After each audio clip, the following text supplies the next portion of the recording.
पुल सिरात जहन्नम के ऊपर बना एक पुल है और आप में से हर एक जो इस वीडियो को देख रहा है उसे एक दिन उस पुल से गुजरना पड़ेगा। तो वो कौन होंगे जो उस अजीम इम्तिहान का पुल पार कर सकेगा?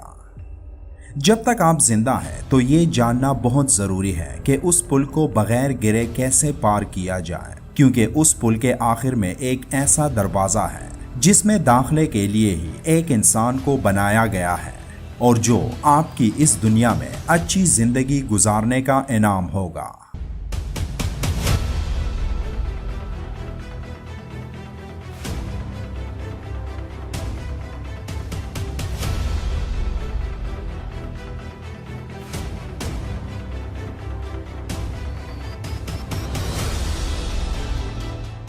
ये समझने के लिए कि हम किस तरह पुल सिरात पर पहुंचेंगे जिसे हम सबको पार करना पड़ेगा, मुझे आपको उस लम्हे में लेकर जाना पड़ेगा जहां से सब कुछ शुरू हुआ था, जहां से कयामत का आगाज होगा और जब चांद और सूरज एक साथ जमा होना शुरू हो जाएंगे और लोग इस तरह के खौफ व हिरास में खड़े होंगे कि वो अपने वालिदैन या अपने बच्चों को भी नहीं जानते होंगे और हर कोई हैरत और खौफ में मुब्तला होगा और हर किसी की कोशिश होगी कि किस तरह उस अजाब से बचा जाए।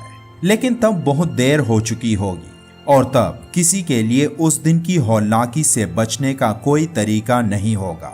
वो दिन आएगा जब तमाम जानदार हलाक हो जाएंगे, क्योंकि वो फैसले का दिन होगा। लेकिन वो दिन आखिर नहीं होगा, उसके बरक्स ये उस बात का इशारा होगा कि असल जिंदगी तो अब शुरू हुई है। जब कयामत का दिन टूट पड़ेगा तो इज़राइल अलैहिस्सलाम हर शख्स की जान ले लेगा, यहाँ तक कि तमाम फरिश्तों की जान भी इज़राइल अलैहिस्सलाम ले लेंगे और सिर्फ इज़राइल अलैहिस्सलाम और अल्लाह की ज़ात बाकी रह जाएगी। और तब अल्लाह इज़राइल अलैहिस्सलाम को भी मौत का मज़ा चखने का हुक्म देंगे। तब कायनात जो कुछ लम्हे पहले रवा दवा थी वहाँ मुकम्मल खामोशी छा जाएगी और वो ज़ात जो इस तमाम कायनात का मालिक है सिर्फ वही ज़ात जिंदा रहेगी।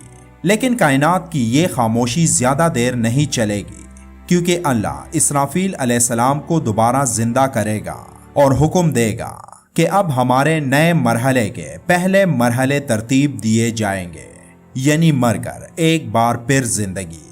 इसराफील अलैहिस्सलाम के दोबारा सूर फूंकने के बाद जिन और इंसानों के साथ साथ जानवरों को भी जिंदा करके जमा किया जाएगा और तब एक तवील और खामोश इंतजार के बाद हिसाब किताब का वक्त आएगा।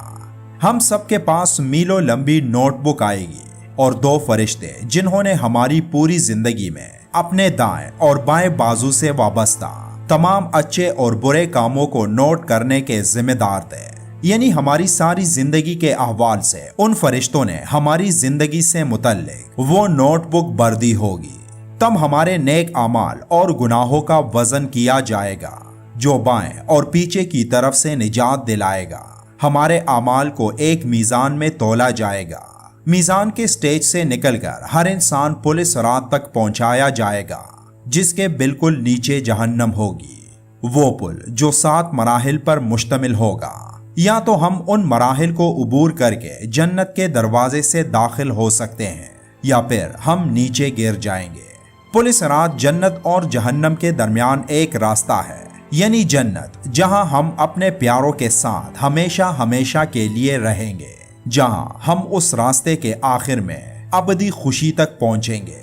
और हमारे आखिरी नबी हजरत मोहम्मद सल्लल्लाहु अलैहि वसल्लम ने हमें इस बारे में बहुत अहम मालूमात दी कि उस पुल को कौन पार करेगा और उस पुल को किस तरह पार किया जाएगा।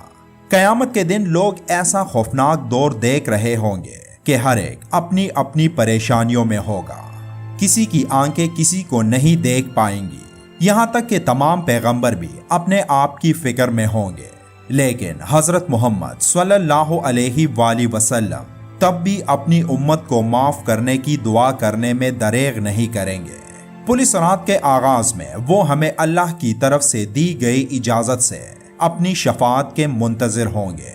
पुल सिरात के लंबे रास्ते पर 7 मरहले होंगे।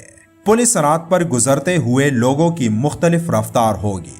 कुछ तो पलक झपकने में गुजर जाएंगे, اور کچھ بجلی کی تیزی سے عبور کریں گے، کچھ ہوا کی رفتار سے اور کچھ تیز گھوڑوں کی طرح، جبکہ کچھ اونٹ جیسی دیگر سواریوں کی رفتار میں گزریں گے، کچھ رینگتے ہوئے اور کچھ ایسے بھی ہوں گے جنہیں جہنم میں ڈال دیا جائے گا۔ اب ہم کتنی تیزی سے اس پل کو عبور کر سکیں گے تو اس کا انحصار ہماری روح کی پاکیزگی پر ہوگا۔ پل صراط کو عبور کرنے والے کچھ مومنین کی روشنی اتنی مضبوط ہوگی کہ نیچے جہنم کی آگ بولے گی کہ یہاں سے جلدی سے گزر جاؤ۔ ایک اور حدیث میں کہا گیا ہے کہ پل صراط کو عبور کرتے وقت شہداء کو کوئی پریشانی نہیں ہوگی۔ جیسے کہ پہلے ذکر ہو چکا کہ پل صراط کو عبور کرنے کے لیے 7 مراحل سے گزرنا پڑے گا، اور ان 7 مراحل پر ہماری زندگی کے مختلف پہلوؤں کے بارے میں سوالات کیے جائیں گے۔ پل صراط پر ہم سے پہلا مسئلہ جس کے بارے میں ہم سے پوچھ گچھ کی جائے گی وہ ہے ایمان۔ ہم سے پوچھا جائے گا کہ کیا ہم نے اس ایمان کو قبول کیا ہے جو ہمارے دل کی سکون کے ساتھ تھا، کیا ہم نے اس پر پورے دل اور خلوص کے ساتھ یقین کیا ہے۔ اگر اللہ، فرشتوں، کتب، انبیاء اور تقدیر پر ہمارا ایمان مضبوط ہوگا تو ہمیں وہ پہلا مرحلہ پار کرنے میں کوئی پریشانی نہیں ہوگی، اور ہم اس پل پر گزر کر دوسرے سٹاپ یعنی دوسرے مرحلے تک پہنچ جائیں گے۔ پل صراط کے دوسرے مرحلے پر نماز کے بارے میں سوال کیا جائے گا، وہ عبادت جو ہم پر دن میں 5 بار فرض ہے۔ تیسرے مرحلے پر ہم سے پوچھا جائے گا کہ کیا ہم نے اپنی دولت کو ایک حد تک ضرورت مندوں کے ساتھ بانٹا تھا یا نہیں۔ یہاں زکوٰۃ کے بارے میں پوچھا جائے گا۔ روزہ جو اسلام کے 5 ارکان میں سے ایک ہے، پل صراط کے چوتھے سٹاپ پر ہمارا استقبال کرے گا۔ اگر ہم اپنے روزوں کو اللہ کے حکم کے مطابق پورا کر سکیں تو اس کا مطلب یہ ہے کہ ہم جنت کے ایک قدم اور قریب پہنچ جائیں گے۔ اس کے بعد آپ سے سوال پوچھا جائے گا کہ اللہ نے ہمیں موقع دیا تھا اور استطاعت بھی دی تھی، تو کیا ہم نے حج ادا کیا تھا؟ اگر یہاں بھی کامیاب ہو گئے تو پل صراط کے 5ویں سٹاپ پر کسی رکاوٹ کے بغیر آگے جانے دیا جائے گا۔ پھر اپنے والدین اور اپنے رشتہ داروں کے ساتھ اچھے تعلقات کا پوچھا جائے گا، لہٰذا رشتہ داروں سے ملنے کے وقت ہمیں اپنے رشتہ داروں پر توجہ دینی چاہیے۔ ایک شخص جو چاہتا ہے کہ میرا رزق بڑھ سکے اور اس کی عمر طویل تر ہو تو وہ اپنے رشتہ داروں سے مل کر اس کا مشاہدہ کرے۔ اگر ایک انسان والدین کا احترام کرنے میں کامیاب رہا تو اس کا یہ عمل اسے جنت سے ذرا پہلے آخری مرحلے تک پہنچنے میں مدد کرے گا۔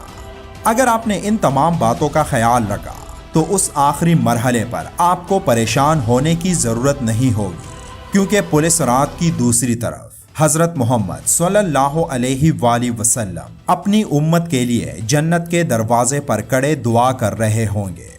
اللہ ہم سب کو ان تمام مراحل سے بغیر کسی رکاوٹ کے گزارے اور ہمیں جنت میں آپ صلی اللہ علیہ وآلہ وسلم کے ساتھ داخل ہونے کا اعزاز عطا فرمائے، آمین۔